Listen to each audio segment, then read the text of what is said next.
Center towers. About a half an hour after that, perhaps a little bit longer, lose track of time a little bit in these situations, the first tower, or let me correct that, the south tower, the second tower, the one to the left, collapsed.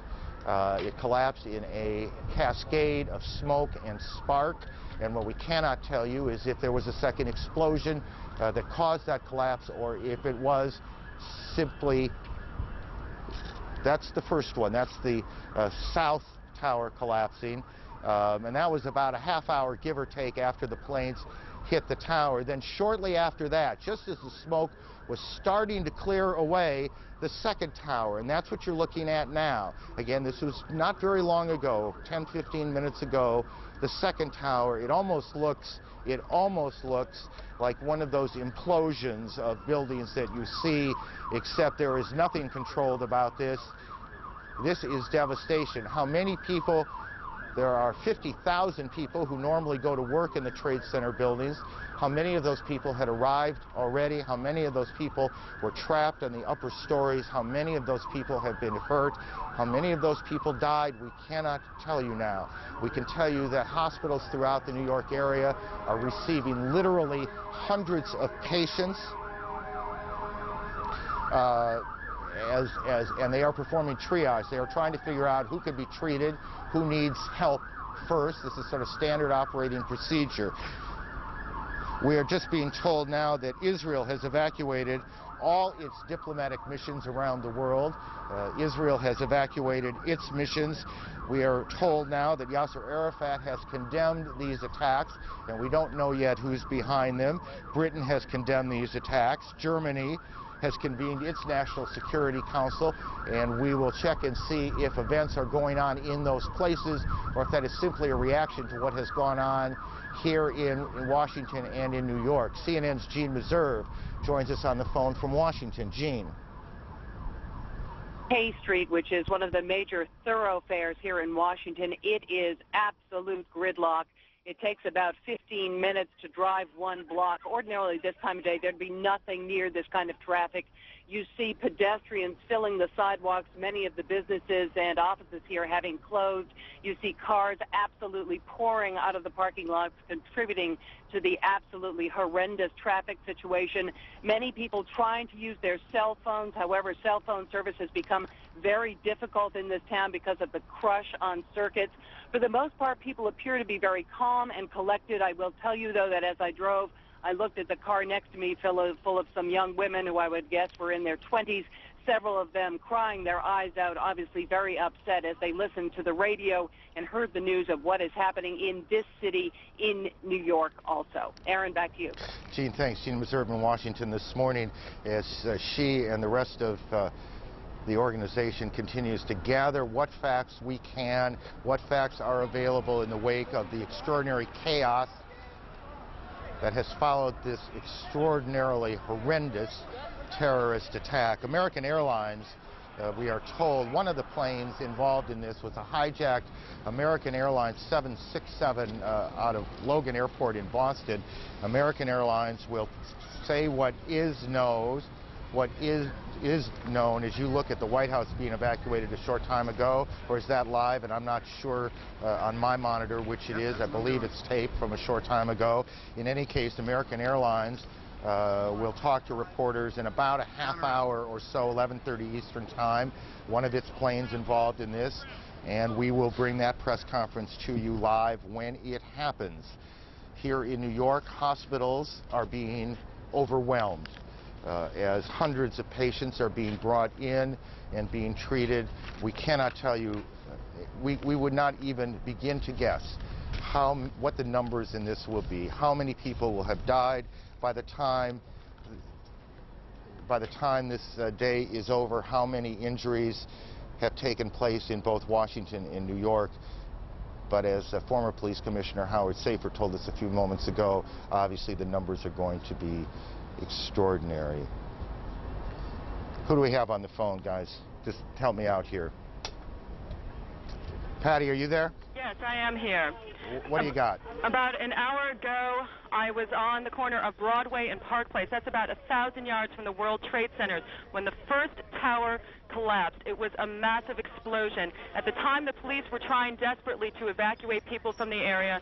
When that explosion occurred, it was like the scene out of a horror film. People started stampeding away from it. Patty, I'm going to interrupt you for a second. We told you there was a second plane that went down, this one around 80 miles or so southeast of Pittsburgh. We'll try now to connect with KDKA TV in Pittsburgh. Well, just so much for planning. We will try again. Again, we have reports that a plane has crashed in the Pittsburgh area, southeast of Pittsburgh, about 80 miles. And at varying times, we've heard that this was a 767 and a 747. I'm not sure it matters which it is. What matters is that a plane has crashed in the Pittsburgh area. The Pentagon continues to monitor reports that another plane, a hijacked plane, is headed for that area. All flights have been canceled around the country. International flights heading towards the United States are being diverted into Canada this morning. Patty, let me go back to you as we look at some tape from the ground. Patty, why don't you go ahead and continue? Okay, Aaron, I'm in the main building of Pace University, which is inside the fallout zone of all the debris from the two building collapses. At the time of the first building collapse, I was at Broadway and Park Place. There was a huge cloud of smoke. It overcame the crowd. People were stampeding. Literally, the debris was so thick you could not see your hand in front of your face. I ducked around into a building that was on Park Place and Beekman Street. When I was in there, people were coming in. They were crying. They were wailing. You couldn't see anything outside. After the smoke had cleared a little bit, I came outside. The scene was like a ghost town in the financial district, very eerie. You saw people being wheeled on gurneys away from the site of the explosion. People were coming out with masks over their face, anything they could put over their face, because the air was still very thick with debris. The ash on the ground is at least 2 inches thick. It's more like snow cover, a very eerie snow cover blanketing downtown Manhattan right now. Now, at the time, I was back on the corner again of Broadway and Park Place. At that time, the police started running toward us, telling everybody to move who was left on the street. I looked up, and that's when I heard the, pardon me, that's when I heard the explosion. That's when the second tower came down. Again, whoever was left on the street started stampeding. I'm in the office. Right now, I'm in the main building of Pace University. People are crying. They have gas masks on their face. Authorities are making people go toward the basement. They're just doing anything that they can to move people away from the financial district. But again, it is a very horrifying scene down here, very eerie, like a ghost town. Patty, let me interrupt you. Mayor Giuliani is on the telephone, is part of New York One's coverage. We join our affiliate for that. Mayor Giuliani, since we have New Yorkers listening, and obviously their thoughts are with the people who are down there. Urge them to remain calm, to remain at home, or to remain at their place of business, unless they're in Lower Manhattan. By that I mean south of Canal Street. If you're south of Canal Street, get out, walk, and walk slowly, carefully. There are plenty of police around, but just walk directly. If you can't figure out what else to do, just walk directly north. That'll get you out of the dangerous smoke area. It'll also do us a big favor. It'll open up those streets, because we're going to be moving a large number of ambulances and emergency personnel in and out of there all day. I've talked to the governor. He is putting the National Guard on alert so that they can relieve our police officers and our firefighters later this afternoon. And we've asked the federal government for help from the urban search and rescue team. So right now, we're using all of our police and firefighters and emergency personnel to help the people down there. Later on, we're probably going to need reinforcements. Mayor Giuliani, I realize that it must be more than a chaotic situation, particularly since the bunker has been compromised and cordoned off.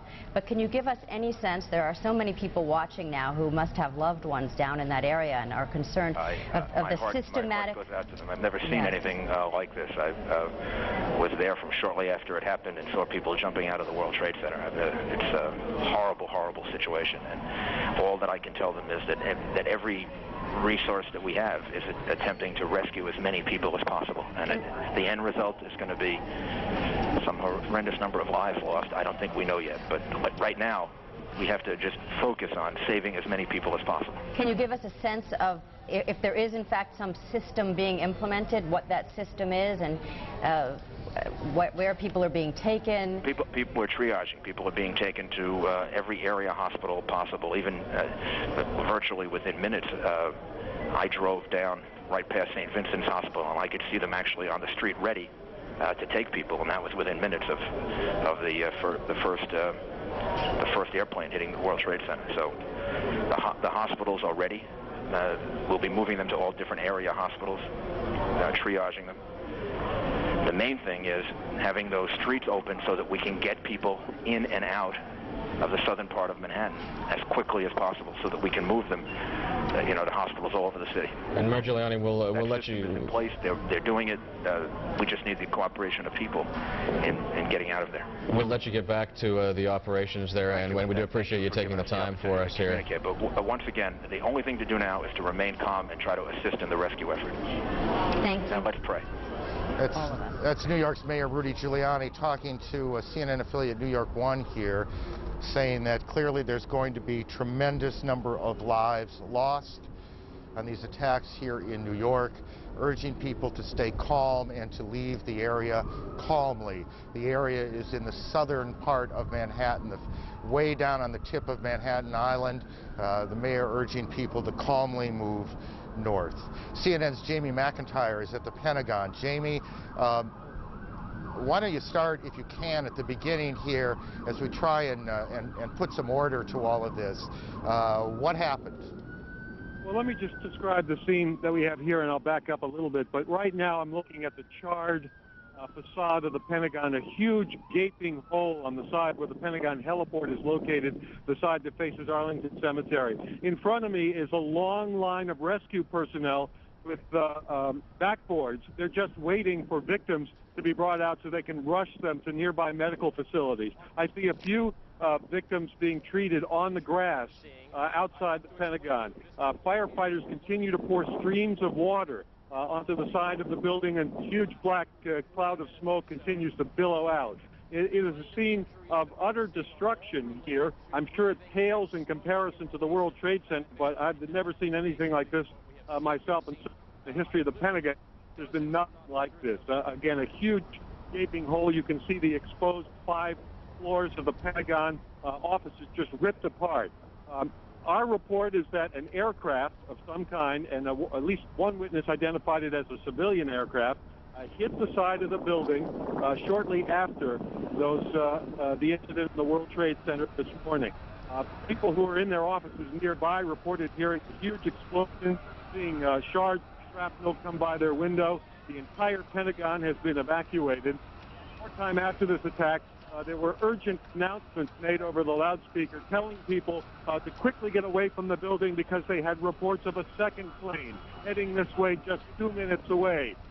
F-16 jets were scrambled over the Pentagon.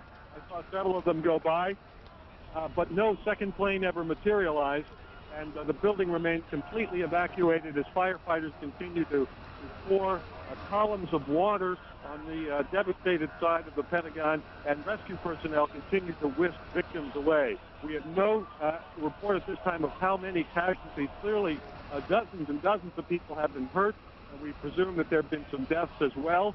It's hard to imagine otherwise, considering extent damage to the side of the building. And I can see just some of the windows side, a stretch of the building, perhaps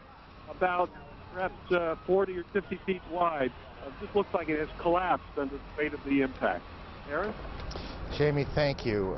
So we have planes hitting the Pentagon, or plane hitting the Pentagon, 2 planes hitting the World Trade Center's towers in New York. Alan Dodd-Frank joins us on the phone in Lower Manhattan. Alan? Aaron, just 2 or 3 minutes ago, there was yet another collapse or explosion. I'm now out of sight. A Good Samaritan has taken me in on Duane Street.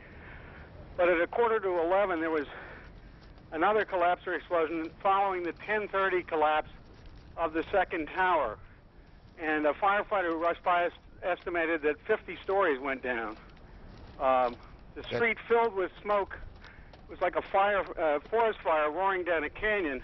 Now, as I think Patty Sabga and others have told you, all of Manhattan is covered, downtown Manhattan is covered with thick white ash and building material. The ambulances have been coming now from as far as Long Island. All the rescue workers are being equipped with gas or face filter masks, and firefighters have been arriving even by pickup truck. Otherwise, the streets are now deserted. Alan, thank you. Alan Dodds Frank in Manhattan. A little more on this plane crash, which is the fourth incident, if you will. There was the plane crash at the Pentagon, crashing into the Pentagon. There were the two planes that hit the World Trade Center here in New York. And we don't know whether this fourth one is related or not, but the report is that a 747 en route from Chicago to New York City crashed in Somerset County, Pennsylvania, about 80 miles to the southeast of Pittsburgh, Pennsylvania. That's the incident. That's what we are hearing. And I'm standing next to a fireman. He said, yeah, they just bombed the Pentagon, too.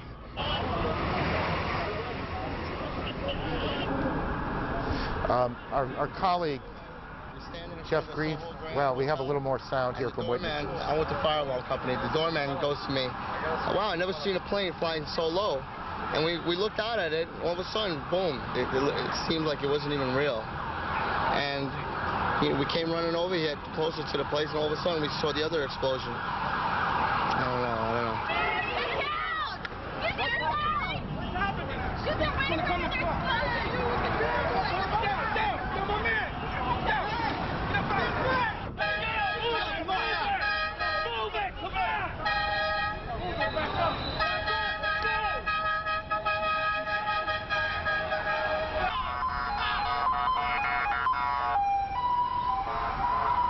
I was in B tower. A tower. What floor were you on? B1. What floor? First one. What happened? Tell me. When a big explosion happened, some guy came out. His skin was all off. I helped him out. This is him all over. There's people jumping out of windows. I've seen at least 14 people jumping out of windows. It's horrific. I can't believe this is happening. Anything else that you saw? Were you there for the second hit by the plane? About 10 minutes later, the second building went off. Did you see it? Yes, I saw it. It just blew up. A big explosion. People started running. It was just chaos everywhere. Yes, I was right there. I was down in the basement. Came down. All of a sudden, the elevator blew up. Smoke. I dragged the guy out. His skin was hanging off, and I dragged him out, and I helped him out to the ambulance. Thank you.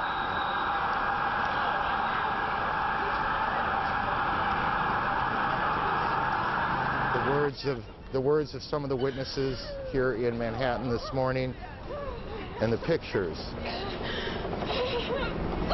of what will, I suspect, before this is over, go down as one of the most horrific days in our lifetime. We're joined by our colleague, CNN's Jeff Greenfield. Aaron, you know what?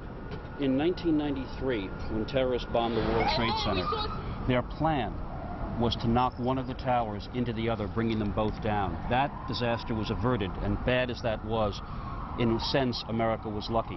Another terrorist attack in the planning was interrupted to blow up the Lincoln Tunnel and submerge dozens, maybe hundreds of people. At the eve of the millennium, a suspected terrorist, was intercepted, you remember, at the Canadian border on his way to Seattle. And I know that not so long ago, former President Clinton, in a private talk to a group, ruminated on how lucky the United States has been over the years with the combination of luck and the skill of anti-terrorist people, to avoid such things. What we are seeing now is nothing less than the worst nightmare that one could imagine come to life, probably worse than anyone could have imagined. You may remember that Tom Clancy wrote a novel that ends with a terrorist hijacker crashing into the Capitol. The worst act of terrorist violence on American soil, the Oklahoma City bombing, killed fewer than 200 people. All we know today is that tens of thousands of people worked in that complex that has been destroyed. And I hate to say it this way, but this may be the day that America's luck ran out. Well, it is hard, isn't it? I mean, you look out here, and you see the Statue of Liberty to the right, and these buildings off to the left, the attacks on Washington. We don't know a lot about who's behind this or what this is all about, but the symbolism of these attacks is extraordinary. CNN's David Ensor is in Washington, and he joins us. David? Aaron, I'm talking to U.S. officials who are obviously working on who is responsible for this. Their working thesis is that this is overseas terrorism, not domestic. They say they cannot rule out additional attacks yet to come. In terms of claims of responsibility so far, there is an Agence France Presse report in which a group with the word Palestine in the name claims responsibility.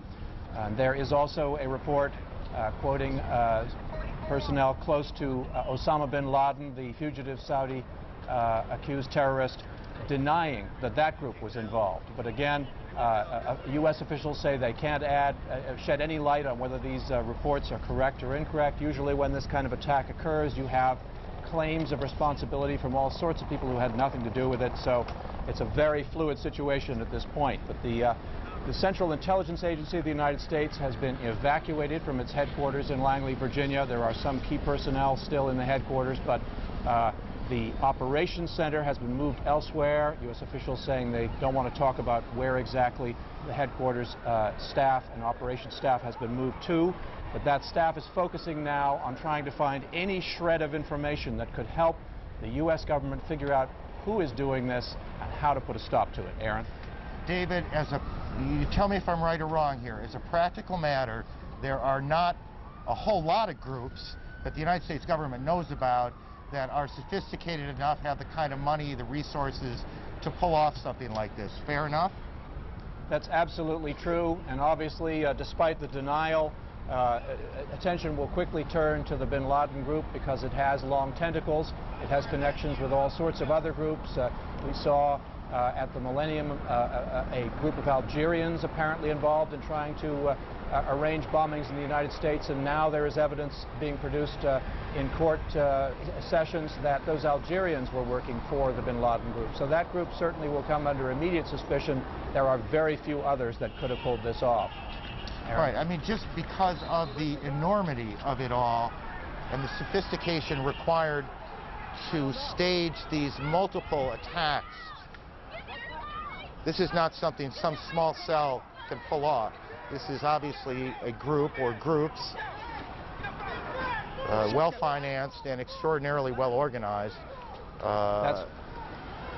That's correct. Now, another thing you'll notice is that you remember the attack on the USS Cole in the Yemen harbor. That was the first time that kind of an attack using small boats with bombs in them had been used against an American warship. It worked once. Now the U.S. Navy has taken steps to make that much more difficult to do. Officials saying this may work once. They will now have to take measures to try to make sure that this kind of thing can't be done again. But these are apparently hijackings of civilian aircraft. So it was a sort of modus operandi that was dreamed up in some evil terrorist's mind and done on a massive scale here today, Aaron. David, thank you. CNN's David Ensor, our national security correspondent, on what he is hearing, what he knows, what the reports are as we approach 11:20 Eastern Time. For those of you just joining us, and as you can see on your screen, the Taliban, the government in Afghanistan, expected to make a statement soon, and we'll monitor that for you. For those of you just joining us, let me try and put as many of these pieces together as I can as we stand here in New York. At about 8:45 Eastern Daylight Time this morning, the first of the Trade Center towers was hit by a plane. It crashed into the south side of the tower. About a half an hour later, a second plane came from the right, and you can see it coming behind the first tower, and then it hits the tower, and you'll see the flame and smoke coming out, I guess 3/4, maybe a little more, up the tower. That's where this all began. About a half an hour after that, the first of that tower that is now, you see, in flame there in your shot, collapsed. The top collapsed. And there was an enormous, I don't want to say explosion, but there was an enormous plume of smoke, sparks, as we looked over from where we're standing. And then a little bit after that, and I want to be careful on time because it seemed perhaps 10 or so minutes, but I'm not sure.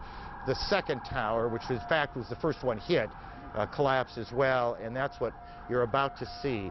Our reporters in the area say they heard loud noises when that happened. It is unclear to them and to us whether those were explosions going on in the building or if that was simply the sound of the collapse of the buildings as they collapsed, making these huge noises as they came down. But as we look back, the smoke now, which has gone from white to a kind of gray, clearing away, we are, I guess, Jeff, I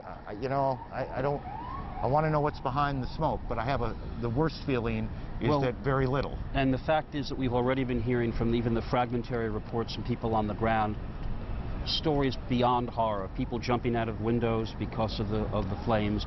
The fact that this happened shortly before 9 and then the second hit shortly after 9 means that most of the people were either right in the vicinity or actually at their desks. So one doesn't want to be overly grim, but the fact is there were large, thousands of people were in these two buildings. And again, 50,000 people come to work in those buildings. Many thousands more pass through those buildings every day. There are retail shops on the lower floors of the Trade Center. It is where the PATH trains from New Jersey come in. Correct. The trains, the commuter trains coming from the other side of the river from New Jersey come in and drop off and pick up their passengers. So it is an extraordinarily busy area. It is also an area, for a number of reasons, rich in symbolism to this city and to the country. You can see from where we are the Statue of Liberty in New York Harbor in the scene. So that's what happened in New York. At about the same time, and again, I don't want to put times on much of this yet, after one of these hijacked planes hit the Trade Center in New York, events started to unfold in Washington. A plane hit the Pentagon. And then there was a major fire at the Pentagon, and the Pentagon has now been evacuated. The State Department has been evacuated. The president, who was in Florida, went before cameras to denounce, as you would expect, and as we would expect, this terrorist attack, promising to hunt down those responsible. It was the president himself who first used, at least as I heard the story unfold today, the word terrorism. There was no doubt in his mind, at least. The president now is heading back.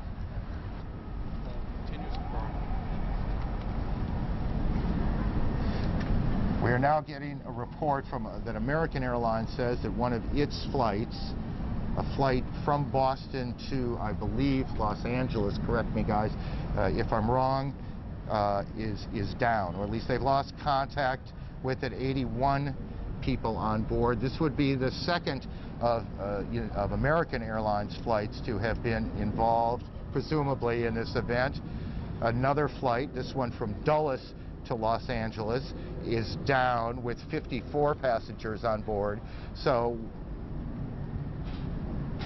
again, so there are two American Airlines, one Dulles, Washington, D.C. to Los Angeles, the other Boston to Los Angeles. Both American Airlines planes reported by the airline to be down. It is also believed that an American Airlines plane, a 767, was involved in one of the hits on the Trade Center as well. We don't know if there's a reason why it is American and not any other. We won't speculate as to whether there is or not. We'll just tell you what the facts are as we get them, and that's what we have. American says 2 of its planes down, and I assume that is 2 other than the one that hit the Trade Center, and you guys check that out to make sure I'm right. Jeff. And we have a report of a crash in Somerset County, outside of Pittsburgh.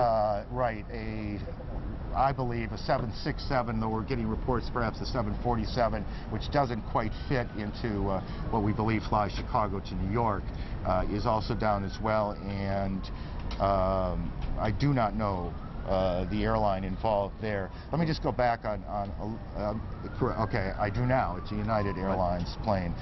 So we have a number of planes down, a number of planes involved in these attacks.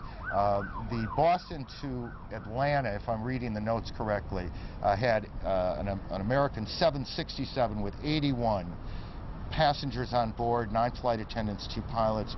Flight 11. Reported down. That's American Airlines Flight 11. And American Airlines Flight 77, which is a 757 jetliner, Dulles Airport outside of Washington to Los Angeles International, with 58 passengers on board, 4 flight attendants, 2 pilots, also reported down. And then there is this United Airlines jet which crashed about 80 miles to the southeast of Pittsburgh. We should also mention, I think, Aaron, that inevitably some of these early fragmentary reports are going to be needing correction, and that will be done as soon as possible. We had a report of a second hijacked plane on the way to Washington.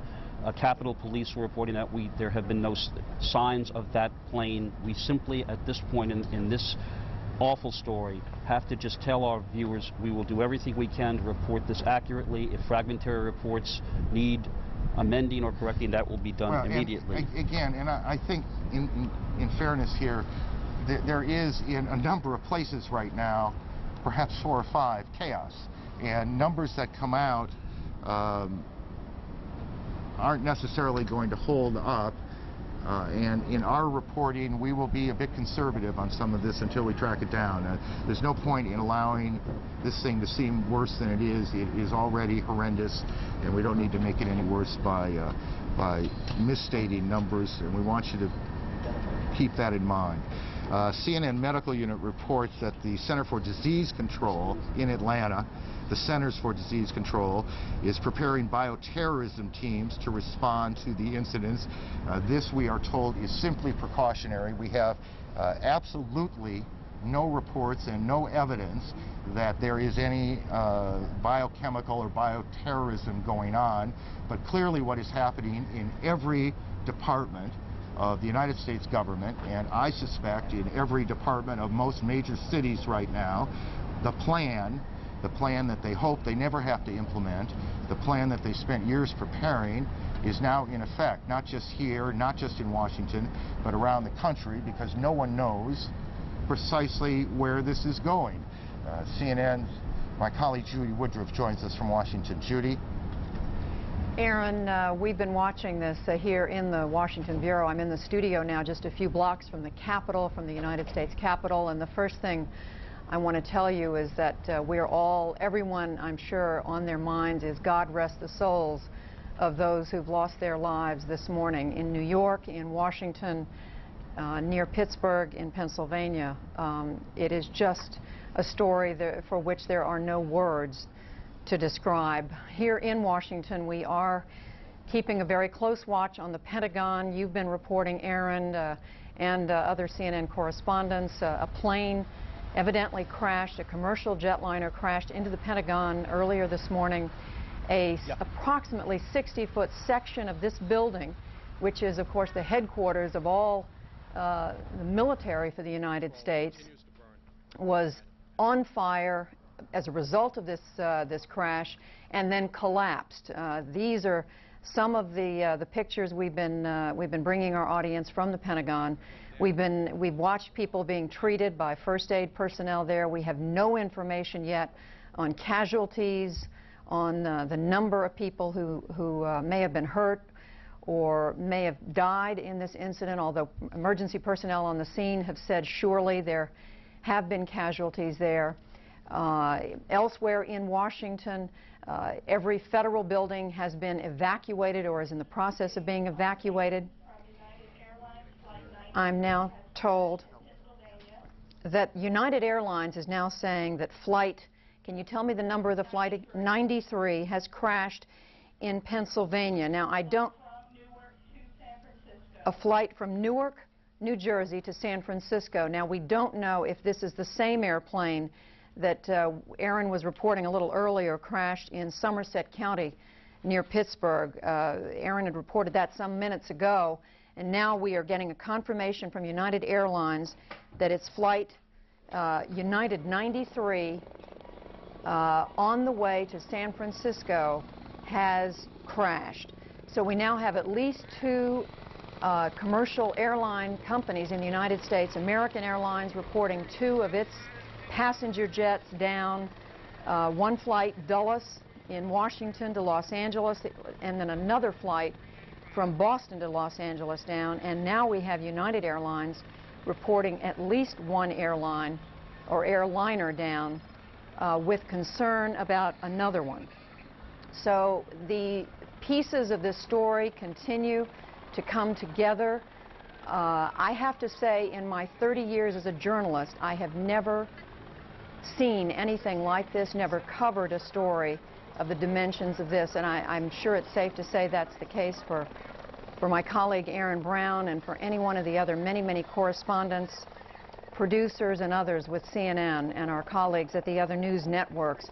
And I would just remind you that CNN right now has producers, correspondents all around the world who are watching for any more information that we can bring you at this point. As Aaron and Jeff Greenfield have been saying in the last few minutes, everything we have right now is fragmentary. We are simply reporting to you what we are learning from police, from the federal government, from the CIA, from David Ensor, from our other correspondents.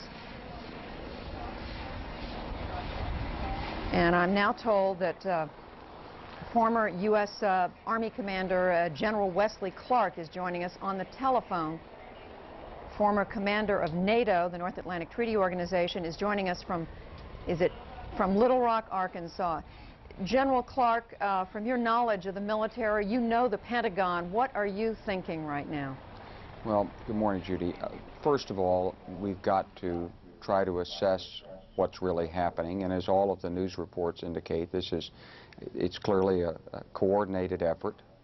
It wasn't announced, and it hasn't been announced that it's over, and we don't know how it will finally conclude, so there's likely to be more trouble before all of this concludes. So we've got to protect the American people first. We've got to look after those who are injured. We've got to take precautionary measures to deal with future incidents, and I think all of that's underway with a lot of responsible action by people everywhere. The damage at the Pentagon is unclear from all the news reports that I've seen. The one report that said it crashed into the Army side of the building. There are command centers in various places of the Pentagon, and there are many other alternate command centers. So I don't think there's really any issue about the command and control of the United States Armed Forces. I'm sure that's very solid right now. General Clark, why do you say there's likely to be more trouble? Well, we're hearing still reports of aircraft that are out there. There's no way of knowing when all of the possible incidents have either taken place or been aborted by whoever it is that's behind this. And so we have to be ready for whatever might happen next. General, can you give us some sense of, clearly the United States has never experienced anything of this magnitude, but what are the leaders of our military, the Joint Chiefs, the Secretary of Defense and others, what presumably are they doing right now in order to be on top of a situation where you have the Pentagon on fire, New York City in a state of chaos, and every federal building in Washington evacuated? Well, first of all, we'll be trying to assess what happened. We'll be making sure that the protection posture of our bases worldwide and all of our units out there is raised so that we're able to protect our forces and our family members, and then we'll be looking to provide assistance to wherever such incidents might occur. Whatever military capabilities there will be that could be of use will be certainly made available to the other agencies of state, local, and federal government who are involved in trying to deal with these tragedies right now. Then beyond that, we'll be waiting for the information to come in about who may have been behind this, and we'll be looking at what measures can be taken to strike and prevent further actions or in punitive retaliation. Well, speaking of that, General Clark, wouldn't you agree there are very few of the terrorist groups, at least that we're familiar with, who would have the capability to pull off something this coordinated on this scale? I think that's exactly right. There's only one group that has ever indicated that it has this kind of ability, and that's Osama bin Laden's. So obviously that'll be the first suspicion.